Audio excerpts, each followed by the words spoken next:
నమస్కారం అమ్మ. నమస్తే అమ్మ. శ్రీమాత్రే నమః. అమ్మ, చాలామంది ఇంట్లో గుమ్మడికాయ కడుతుంటారు. గుమ్మడికాయ కానీ అంటే దిష్టి తగలకూడదు అని చెప్పేసి అని గుమ్మడికాయ కానీ లేదంటే నిమ్మకాయతో పాటు మిర్చి, సో ఇట్లా కలిపి కడతారు. అంటే ఇంటికి ఎటువంటి దుష్ట శక్తులు ప్రభావం పడకూడదు అని చెప్పేసి అని, దిష్టి తగలకూడదు, నరదిష్టి కూడా తగలకూడదు అని చెప్పేసి అని ఇట్లా ఇంటి ముందు గుమ్మడికాయ కడతారు. సో ఆ గుమ్మడికాయ కట్టేటప్పుడు ఏ సమయంలో కట్టాలి, అలాగే ఏ ముహూర్తం చూసుకొని కట్టాలి అంటారు? ప్రతి నెల గుమ్మడికాయ కడతారు. అమావాస్య తర్వాత కట్టాలి. ప్రతి అమావాస్య రోజు గుమ్మడికాయ ఆ రోజు గుమ్మడికాయ తీసుకొచ్చి పూజ చేసి అమావాస్య రోజు కడితే ఏమవుతుందంటే దానికి చెడు నెగిటివ్ అనే దుష్ట శక్తులు అనే ఎనర్జీస్ ఏవైతే ఉన్నాయో అవన్నీ నివృత్తి అవుతాయని అమావాస్య రోజు చేపిస్తారు. ఇక్కడ అమావాస్య సాయంకాలం 7:30 ప్రాంతంలో ఈ గుమ్మడికాయ కడతారు. 7:30కి సాయంకాలం 7:30కి. ఓకే. కానీ చాలా మంది ఉదయం పూట అట్లా కడతారు. అంటే నిజంగా మనకి ఇంట్లో నెగిటివ్ ఎనర్జీ అనిపిస్తుంది, ఏదో దుష్టశక్తి ఎనర్జీస్ కనిపిస్తున్నాయి. చాలా మందికి ఏంటంటే ఈ దుష్టశక్తి ఎలా ఉంటుంది, ఎలా తెలుస్తుంది అంటే చాలా మందికి ఊరికే కూర్చుని చెప్పి ఆవులింతలు పెడుతూ ఉంటారు. ఇలా ఆవులింతలు వస్తూ ఉంటాయి వాళ్ళకి. ఓకే, మన ఇంట్లో దుష్టశక్తి ఉంది అని చెప్పేసి మనకి ఈ రూపంగా మనకి తెలుస్తుంది. ఇంటికి రాగానే డల్ అయిపోవడం, అక్కడ కూర్చొని ఒక ప్లేస్లో కూర్చోగానే వీక్గా మాట్లాడడం, ఏదేదో కోప్పడి అరవడం, తర్వాత ఊరికి ఆవలింతలు రావడం, నీరసంగా పడిపోవడం.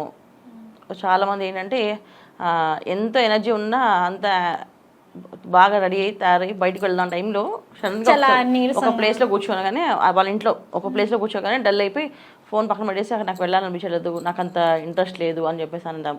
ఇలాంటివన్నీ ఏం జరిగితే ఆ ఇంట్లో నెగిటివ్ ఎనర్జీ ఎక్కువగా ఉంది అని అర్థం. సో అలాగా ఉన్నట్టయితే వాళ్ళ అమావాస్య రోజు సాయంకాలం గుమ్మడికి పైన కడితే కనుక ఖచ్చితంగా నెగిటివ్ ఎనర్జీ బయటికి వెళ్తుంది. ఓకే, సాయంకాలం పూట కూడా వచ్చేసి మనకి 7 గంటల ఆ సమయం, 7:30 ఒక 7:30కి అట్లా కడితే బాగుంటుంది అంటారు. ఓకే అమ్మ, ఆ గుమ్మడికాయ కట్టేటప్పుడు కూడా ఎవరు కట్టాలి అంటారు? అంటే ఇంట్లో అంటారు, ఇంట్లో పెద్దోళ్ళు కట్టాలి అనేసి అని, చిన్నోళ్ళు కట్టాలి అనేసి అని చెప్పేసి అని ఇలా ఉంటాయి కదా. సో గుమ్మడికాయని ఎవరు కడితే మంచిది అంటారు?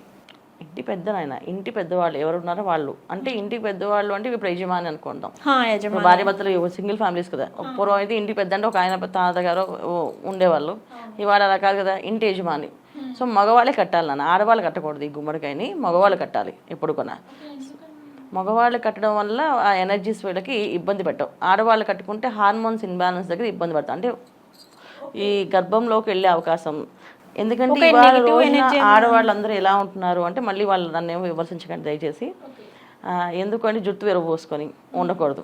ఫస్ట్ ఆఫ్ ఆల్ వీళ్ళు కట్టమంటే ఏం చేస్తారు, ఖచ్చితంగా ఏ జుట్టు విరబోసుకొని ఉంటారు. గుమ్మడికాయ కట్టడం కొన్ని నియమాలు ఉండాలి.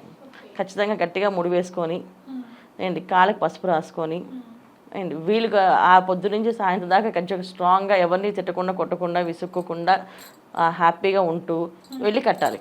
గుమ్మడికాయ కట్టేటప్పుడు కూడా కొన్ని నియమాలు అనేవి పాటించాలి. వీళ్ళు ఖచ్చితంగా ఆడవాళ్ళు కట్టది. మగవాళ్ళకి అయితే ఏ నియమం అవసరం లేదు. వాళ్ళు స్నానం చేసి వచ్చి పైన చక్కగా కట్టేసి, స్నానం చేయకముందే కట్టాలి, కట్టేసి వచ్చి స్నానం చేయాలి వాళ్ళు. ఓకే, అది కట్టిన తర్వాత మగవారు అయితే వెళ్ళి ఆ తర్వాత స్నానం చేయాలి. ఓకే, సో ఆడవారికి అయితే చాలా నియమాలు. జుట్టు విరబోసుకుంటే కట్టుకోకూడదు, ఖచ్చితంగా వాళ్ళు ముడి గట్టిగా వేయాలి. అంటే ఆ జుట్టు ఊడిపోకూడదు. ఇప్పుడు అందరూ ఏంటంటే చిన్న చిన్న హెయిర్స్ కదా, హెయిర్ స్టైల్స్ ఇలా పెట్టుకుంటున్నారు. ఇలా ముడి వేస్తుంటే కట్టినప్పుడు మధ్యలో ఊడిపోయింది జుట్టు, ఆ దుష్ట శక్తి వాళ్ళ తలలోకి వస్తాయి. ఓకే, ఉన్న నెగిటివ్ ఎనర్జీ కాస్త మన బాడీలోకి వస్తాయి, తలలోంచి మన బాడీలోకి వస్తాయి. సో అందుకే చాలా మంది పూర్వం ఏంటి బయటికి వెళ్తామంటే జడ వేసుకుని వెళ్ళు అని చెప్పేసి అనేవాళ్ళు. ఆ జుట్టు విరబోసం అసలు వెళ్ళొద్దని, జుట్టు విరబోసం అసలు కూర్చోవద్దు, జుట్టు విరబోసం కనబడొద్దు, భర్త కనబడకూడదు, ఇంటి గుమ్మానికి కనబడకూడదు, గుమ్మం ముందు పసుపు రాయకూడదు జుట్టు విరబోసుకొని. సో ఇలాంటి చాలా నియమాలు మనకు ఉన్నాయి. కాకపోతే అవన్నీ ఎవరు పాటించట్లేదు. వాళ్ళ అవి చెప్పామంటే మన్న వదిలేస్తారు. అంటే జుట్టు విరబోసుకొని భర్తకి కూడా కనిపించకూడదు, భర్తకి అసలు కనబడకూడదు అన్న జుట్టు విరబోసుకొని. అలా కనిపిస్తే వాళ్ళకి వీళ్ళకి ఉన్న నెగిటివ్ అంటే ఆకర్షణ శక్తి తగ్గిపోతుంది. ఓకే, సో అందుకే జుట్టు విరబోసుకుంటే ఏదో శపథం పంతం పట్టి వాళ్ళ పూర్వం మంచి చాలా సినిమాలు చూస్తుంటాం కదా. ఇలా జుట్టు విరబోసు ద్రౌపదీదేవి చాలా రోజులు జుట్టు విరబోసుకుని ఉంది.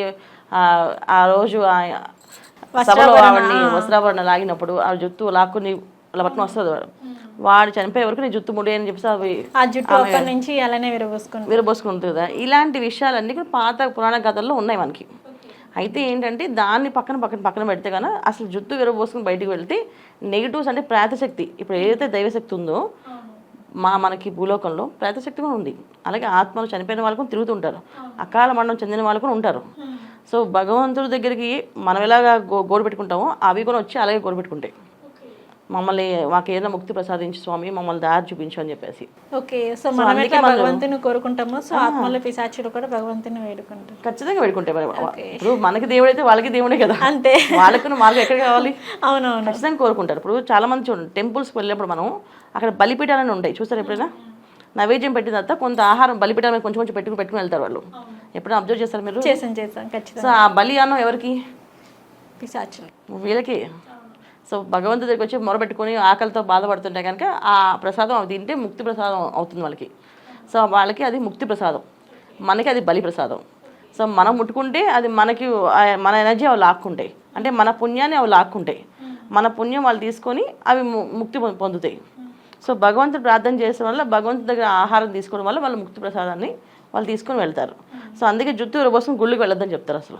ఎందుకంటే వాళ్ళు ఎవరైనా ఎనర్జీస్ తీసుకొని, అంటే ఎవరైనా ఒక దార పోస్తే, అంటే ఇప్పుడు మనం జపం అనుష్ఠానం చేసుకున్నాం అనుకోండి, వాళ్ళ దగ్గరికి వెళ్ళి పెద్దవాళ్ళ దగ్గరికి వెళ్ళి ఓ జాతక చక్రం ఇచ్చాం, ఈ జాతకంలో ఈ అబ్బాయి మరణం ఉందని చెప్తున్నారు గురువు స్వామివారు అని చెప్పేసి ఒక స్వామీజీ చెప్పాం.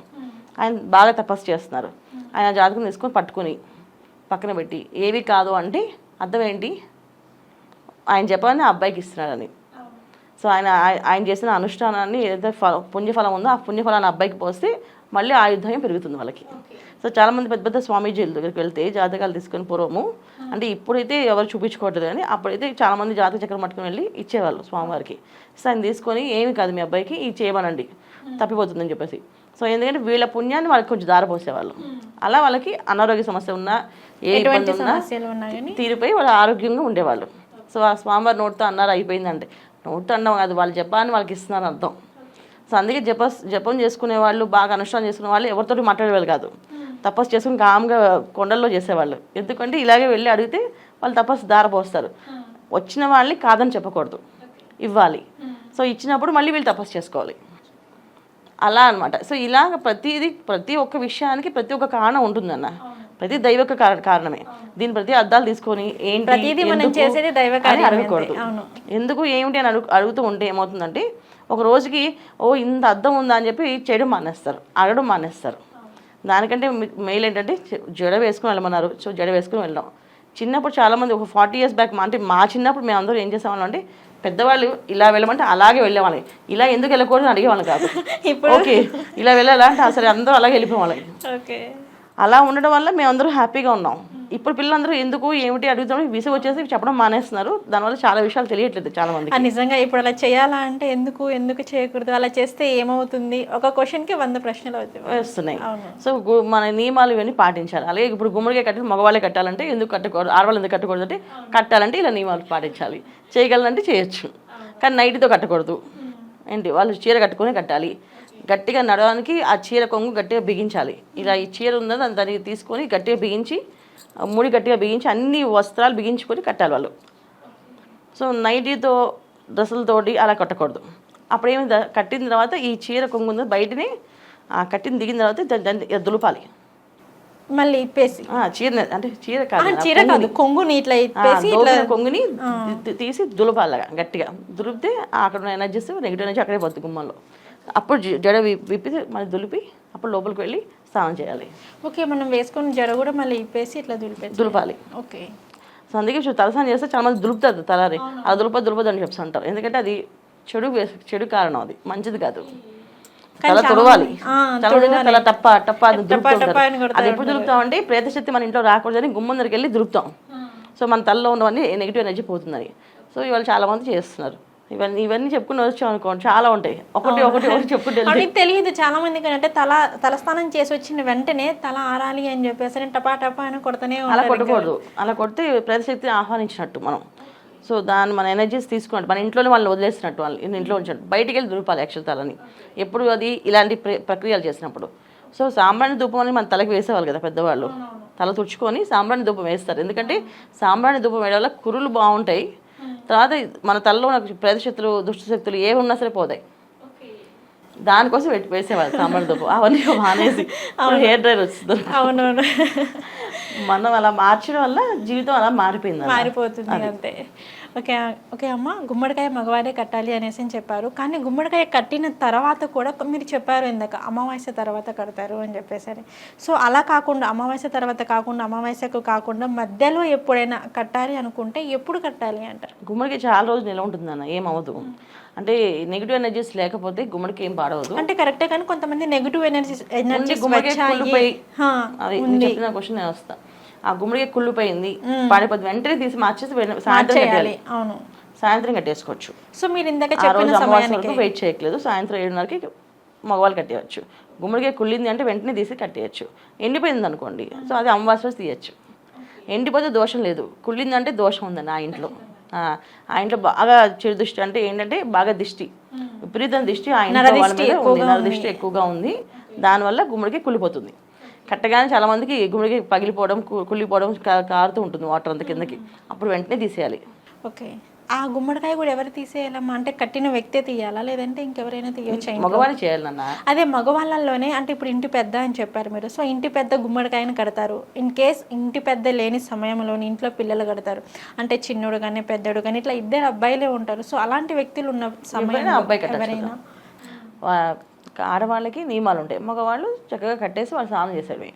ఓకే అమ్మ, గుమ్మడికాయ అనేది మనం ఇంటికి ఎప్పుడు కట్టాలి, అలాగే దాన్ని కూడా ఎవరు కట్టాలి, ఒకవేళ గుమ్మడికాయ కుళ్ళిపోతే అలాగే ఎండిపోయినా కానీ శుభమా అశుభమా అనే వాటి గురించి అయితే మాకు తెలియజేశారు. ధన్యవాదాలు. శ్రీమాత్రే నమః.